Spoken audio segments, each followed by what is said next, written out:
Biografi Ibnu Khaldun. Nama lengkap Ibnu Khaldun adalah Abdullah Abdurrahman Abu Zaid Ibnu Muhammad Ibnu Khaldun. Beliau lahir di Tunisia pada bulan Ramadan pada tahun 732 Hijriah atau bertepatan pada tahun 1332 Masehi. Ayahnya bernama Abu Abdullah Muhammad. Ia berkecimpung dalam bidang politik, akan tetapi kemudian beliau mengundurkan diri dari bidang politik dan beralih menekuni ilmu pengetahuan dan kesufian. Kemudian di umurnya yang menginjak dewasa, Ibnu Khaldun bekerja sebagai sekretaris Sultan Fez di Maroko. Akan tetapi pada saat itu muncullah sebuah wabah yang melanda kota tersebut. Dengan kondisi yang demikian, kemudian pada tahun 1362 Masehi, ia pindah ke Spanyol karena kecerdasan serta kecakapan yang luar biasa. Kemudian ia ditawari bekerja oleh penguasa Kristen saat itu. Akan tetapi dari tawaran-tawaran pekerjaan yang ada, ia akhirnya memilih tawaran untuk bekerja sama dengan Raja Granada, dan kesanalah Ibnu Khaldun memboyong keluarganya dari Afrika.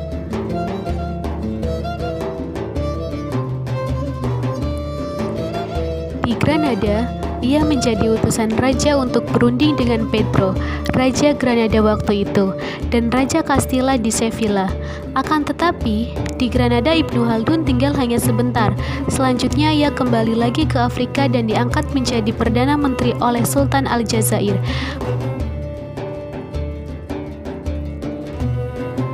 Selanjutnya ada setting sosial Ibnu Khaldun.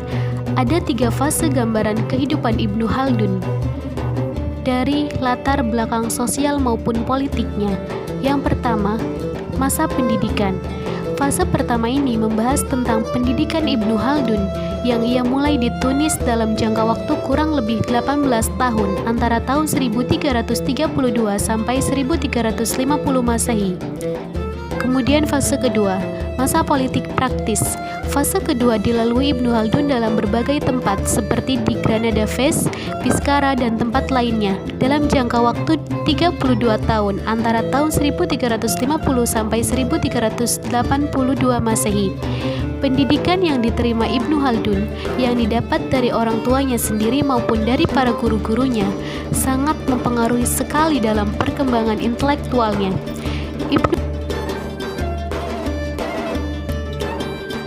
Kemudian, Ibnu Khaldun juga diangkat oleh Sultan menjadi Hakim Maliki.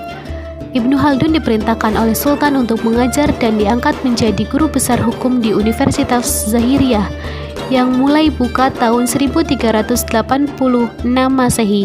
Ia kembali dan diterima dengan baik dan diangkat menjadi guru besar di perguruan Sargats Musi pada tahun 1389 Masehi.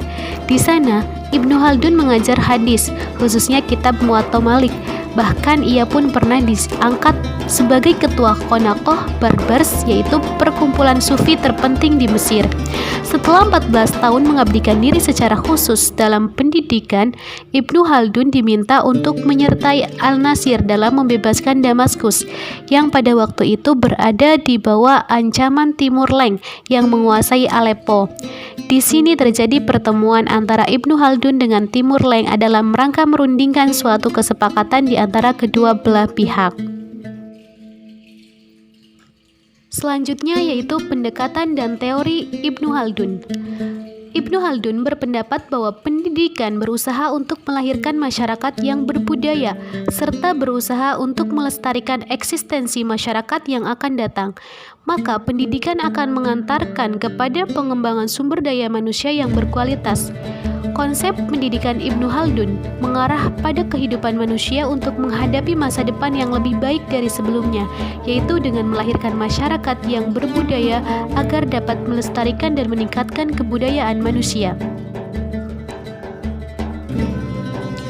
Konsep pendidikan menurut Ibnu Khaldun tersebut apabila dikaitkan dengan Undang-Undang Nomor 20 Tahun 2003 tentang Sistem Pendidikan Nasional, maka pendidikan di Indonesia seharusnya dapat mewujudkan sumber daya manusia yang berkualitas, yaitu masyarakat yang berbudaya. Baik, yang yang selanjutnya saya akan menjelaskan mengenai analisa pemikiran Ibnu Khaldun terkait dengan pendidikan. Yang pertama yaitu tujuan pendidikan. Menurut Ibnu Khaldun, tujuan pendidikan itu bersifat universal. Tujuan pendidikan di sini yaitu untuk menciptakan manusia yang cerdas secara akal dan manusia yang cerdas dalam berpikir, seperti itu. Kemudian yang selanjutnya yaitu peningkatan kemasyarakatan. Kita ketahui sendiri bahwasanya ilmu dan pengajaran itu adalah hal yang lumrah di lingkungan masyarakat, dan ilmu dan pengajaran itu merupakan suatu elemen yang sangat penting untuk menciptakan kebudayaan yang ideal. Nah, ada suatu statement mengatakan bahwasanya semakin dominan suatu budaya dalam masyarakat, itu maka akan semakin bermutu pula keterampilan masyarakat tersebut. Nah, jadi tujuan pendidikan di sini adalah untuk menghantarkan masyarakat menjadi suatu tatanan masyarakat yang maju dan bisa menjadi ke arah yang lebih baik lagi. Nah, tujuan pendidikan yang ketiga yaitu dari segi kerohanian. Bahwasanya pendidikan di Indonesia itu sendiri bukan hanya untuk menciptakan manusia yang cerdas secara akal, tetapi juga manusia yang cerdas dalam perilaku dan secara moralitas, atau mereka bisa mampu mengkolaborasikan antara kemampuan intelektualitas, moralitas, dan religiulitas. Baik, yang selanjutnya yaitu relevansi pemikiran Ibnu Khaldun dengan pendidikan yang ada di Indonesia. Ada 3 poin penting yang perlu kita ketahui. Yang pertama yaitu wawasan tentang manusia di Indonesia. Beberapa konsep tentang manusia memberikan kejelasan arah yang valid dan solid terkait dengan tujuan pendidikan.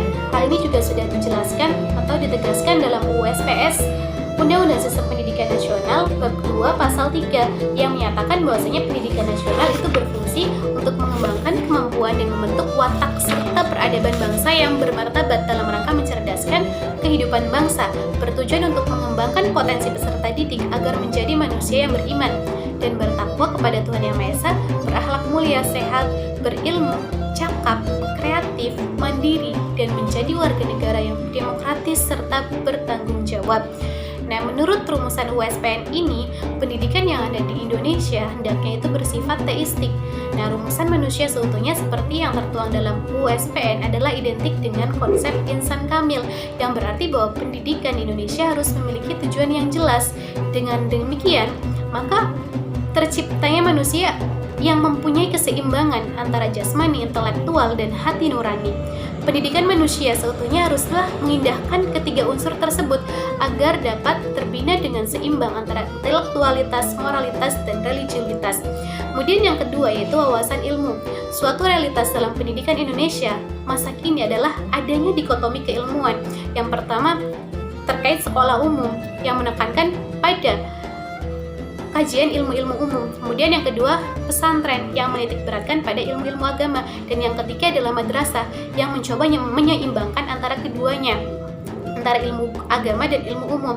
Dan yang ketiga yaitu wawasan didaktik dan metodologi. Nah, pendekatan yang digunakan dalam pendidikan Islam itu cenderung bersifat normatif, informatif. Nah, Ibnu Khaldun berpendapat bahwasannya menurut beliau, yang paling penting dari tujuan pendidikan itu terkait dengan aktualisasi diri atau aktualisasi pembentukan diri yang utuh. Nah, Ibnu Khaldun menawarkan sejumlah wawasan yang dapat dijadikan dasar pijak untuk mengatasi hal tersebut. Nah, belajar menurut Ibnu Khaldun itu harus diarahkan pada pencapaian malakah semaksimal mungkin. Nah, malakah memberi tekanan pada pembentukan diri yang utuh.